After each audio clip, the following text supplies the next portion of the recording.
ದೇಶದ ರಾಜಧಾನಿ ದೆಹಲಿ ಸೇರಿದಂತೆ ಇಡೀ ಉತ್ತರ ಭಾರತದಾದ್ಯಂತ ವಿಪರೀತ ಚಳಿ. ಈ ಚಳಿಯಿಂದಾಗಿ ಬೈಕ್ ಸವಾರಿ ಮಾಡೋದು ಅಷ್ಟು ಸುಲಭವಲ್ಲ. ಆದರೆ ಇಲ್ಲೊಬ್ಬಳು ಮಹಿಳೆ ಸಖತ್ತಾಗಿ ಪ್ಲಾನ್ ಮಾಡಿ ಬೈಕ್ನಲ್ಲಿ ಸವಾರಿ ಮಾಡಿರುವ ವಿಡಿಯೋ ಸಾಮಾಜಿಕ ಜಾಲತಾಣದಲ್ಲಿ ವೈರಲ್ ಆಗಿದೆ.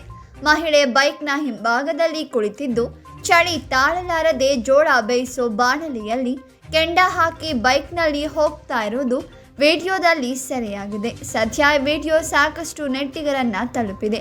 ಈ ಘಟನೆ ಉತ್ತರ ಪ್ರದೇಶದ ಪ್ರಯಾಗ್ರಾಜ್ನಲ್ಲಿ ನಡೆದಿದೆ ಅಂತ ತಿಳಿದು ಬಂದಿದೆ.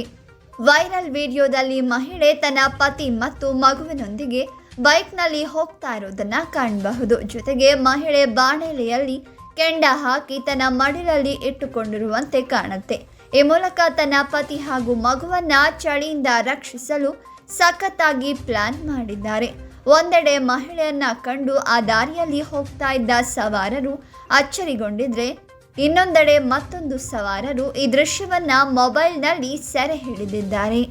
ವಿಡಿಯೋವನ್ನ ಇನ್ಸ್ಟಾಗ್ರಾಮ್ ಖಾತೆಯಲ್ಲಿ ಹಂಚಿಕೊಂಡಿದ್ದು ಈಗಾಗಲೇ ಈ ವಿಡಿಯೋ ಸಖತ್ತಾಗಿ ವೈರಲ್ ಆಗಿದೆ. ಜೊತೆಗೆ ಸಾಕಷ್ಟು ನೆಟ್ಟಿಗರು ಮೆಚ್ಚುಗೆಯನ್ನ ವ್ಯಕ್ತಪಡಿಸಿದ್ದಾರೆ. ನೆಟ್ಟಿಗರೊಬ್ಬರು ಹಿಂದಿನಿಂದ ಬರೋ ಸವಾರರ ಕಣ್ಣಿಗೆ ಕೆಂಡ ಬಿದ್ದರೆ ಗತಿಯೇನು ಅಂತೆಲ್ಲ ಕಾಮೆಂಟ್ ಮಾಡಿದ್ದು, ಹಲವು ರೀತಿಗಳಲ್ಲಿ ಕಾಮೆಂಟ್ ಮಾಡಿ ತಮ್ಮ ಅಭಿಪ್ರಾಯಗಳನ್ನು ತಿಳಿಸ್ತಾ ಇದ್ದಾರೆ.